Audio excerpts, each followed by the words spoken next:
کہ جن کے پاس صرف اونٹ کے پانی پینے اور پلانے پر ہی کئی کئی نسلیں کٹ جاتی تھیں، اس دور میں کہ جس دور میں عورت کو ایک بکاؤ مال سمجھا جاتا تھا، جناب خدیجۃ الکبریٰ سلام اللہ علیہا نے اس ہی دور میں لوگوں کو اس بات پر مجبور کیا کہ وہ جناب خدیجۃ الکبریٰ سلام اللہ علیہا کو طاہرہ کا لقب عطا کریں،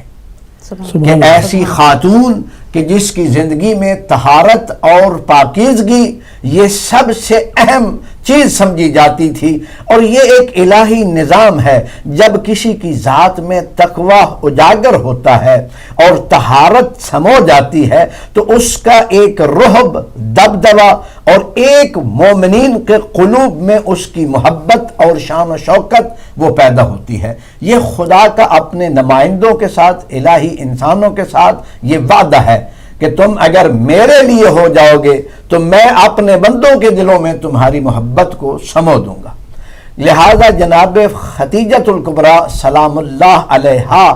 اس زمانے میں وہ ہستی ہیں کہ جس کا الہی نظام میں ذات پروردگار نے یہ انتخاب کیا کہ وہ خیر کثیر، وہ کوثر قرآن،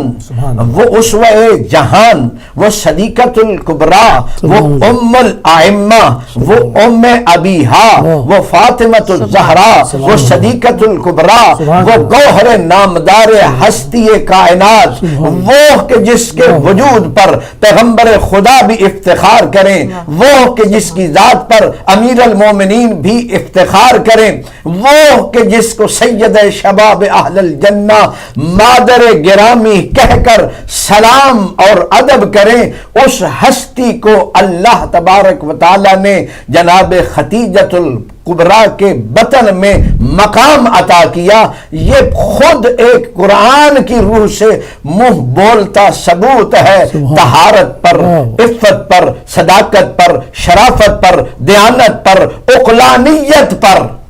کہ جناب خدیجۃ الکبریٰ میں کتنا عظیم مقام تھا کہ اللہ نے اس کوثر کو اس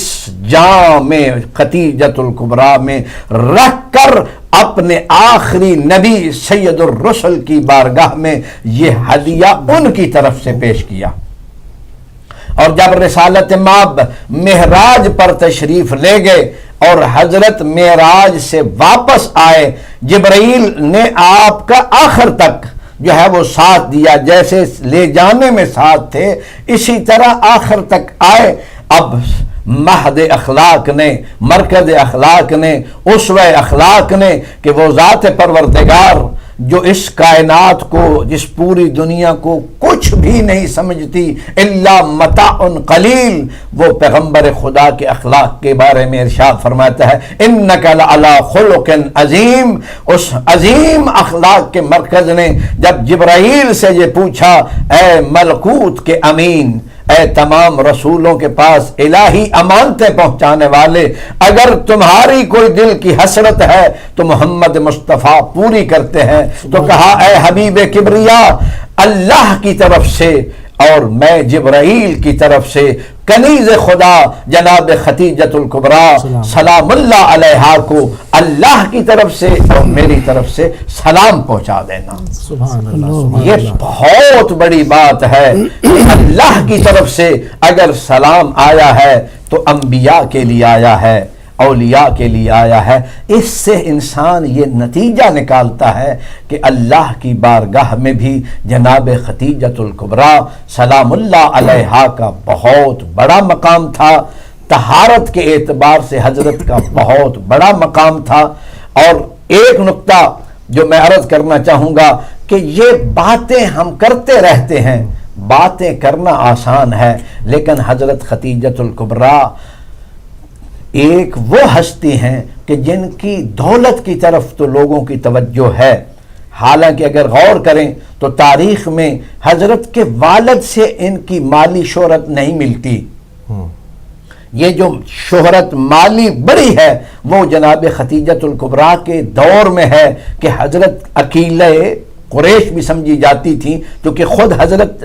جو ہے وہ بنی اسد سے ہیں، اور بنی اسد خود تیسری یا چوتھی پشت میں قریش میں سے شمار ہوتے ہیں۔ پیغمبر خدا کے آباء و اجداد اور جناب خدیجہ کبریٰ کے آباء و اجداد اسی سلسلہ طاہرہ کی کڑی ہیں کہ جن کے بارے میں ہم زیارتوں میں پڑھتے رہتے ہیں، وَأَشْهَدُ أَنَّكَ كُنْتَ فِي الْأَصْلَابِ الشَّامِخَةِ وَالْأَرْحَامِ الْمُطَهَّرَةِ کہ اس سلسلہ نسب میں کوئی مشرک دنیا میں نہیں آیا، لہذا جو ہے وہ یہ سلسلہ پاکیزہ میں سے تھی، اور اسی بنیاد پر حضرت کی طہارت اور حضرت کی عقلانیت کی بنیاد پر وہ مال و دولت بڑھی۔ اور یہ بھی ایک ظلم ہے جناب خدیجۃ الکبریٰ کی ذات پر جو ہم بغیر سوچے سمجھے کے کر دیتے ہیں کہ ان کی پہلے شادیاں تھیں، ان شادیوں سے ان کو مال و دولت ملا۔ میں ایک سوال کرتا ہوں امت مسلمہ پر کہ جس خاتون کی شادی اگر سید بطحا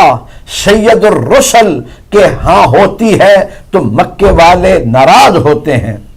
تو کیا مکے والوں کو اس وقت شعور نہیں تھا جب عرب کے بے نام و نشان افراد جن کو تاریخ میں ڈھونڈنے سے بھی ان کے قبائل یا ان کی شخصیت کا کوئی اعزاز، کوئی کارنامہ نہیں ملتا، جناب خدیجہ کی ان سے شادی ہو تو سب راضی ہوں، اور عبد المطلب کے بیٹے کے ہاں اگر ان کی جو ہے وہ پوتے کے ہاں اگر ان کی شادی ہوتی ہے تو مکہ والے ناراض ہو جائیں، جو سلسلہ ہی نسب پر جن کا خاندانوں پر ہی دار و مدار تھا کہ یہ کس خاندان سے ہے، وہ کس خاندان سے ہیں، یہ عرب کے کس نامدار خاندان سے ہیں کہ جن کے پاس کعبہ کی کلید ہو، جو کعبہ کے متولی ہوں، جو اللہ کے گھر کے مہمانوں کے مہمان نواز ہوں، وہ عبد المطلب جو اپنے بیٹے کی قربانی 100 اونٹوں سے کرے، ان کے ہاں اگر جناب خدیجۃ الکبریٰ کا عقد ہوتا ہے تو یہ اعتراض کی جگہ ہے۔ بہت خوبصورت ماشاءاللہ جو ہے وہ آپ نے تعارف کرایا، اور یقیناً اگر جناب بہت کھل کے جو ہے واضح ہو کر میرا خیال ہے کہ آپ جو جسے کہتے ہیں کہ عام فہم لوگ، ہم لوگ جو بیٹھے ہیں ٹیلی ویژن کے سامنے، اور شاید ان کے ذہنوں میں بہت سارے ابہام تھے، نعوذ باللہ کہ حضرت خدیجہ سلام اللہ علیہا جو تھی ان کی پہلے بھی شادیاں ہو چکی تھیں، یا وہ بیوہ تھیں، مالدار بیوہ کے طور پر مجھے یاد ہے بچپن میں بھی کتاب میں پڑھا کرتے تھے، جو اسلامیت کی کتاب ہوا کرتی تھی کہ مالدار بیوہ تھیں، اور میرا خیال ہے کہ یہ ابھی تک کسی نے اتنا جو ہے واضح طور پر نہیں بتایا، ہم اس کے لیے جو ہے وہ مولانا کے بہت شکر گزار ہیں۔ اور دیکھیں اگر جناب خدیجہ سلام اللہ علیہا کی عظمت اور جو ان کی منزلت و شخصیت ہے اگر وہ امت کے سامنے عیاں ہو جائے اور اس کو سمجھ جائیں تو جناب زہرا سلام اللہ علیہا کی عظمت کو سمجھنے میں، ان کی شخصیت میں بہت آسانی ہو جائے گی، پھر دیر نہیں لگے گی۔ وجہ یہی نظر آتی ہے کہ جناب زہرا سلام اللہ کے معاملے میں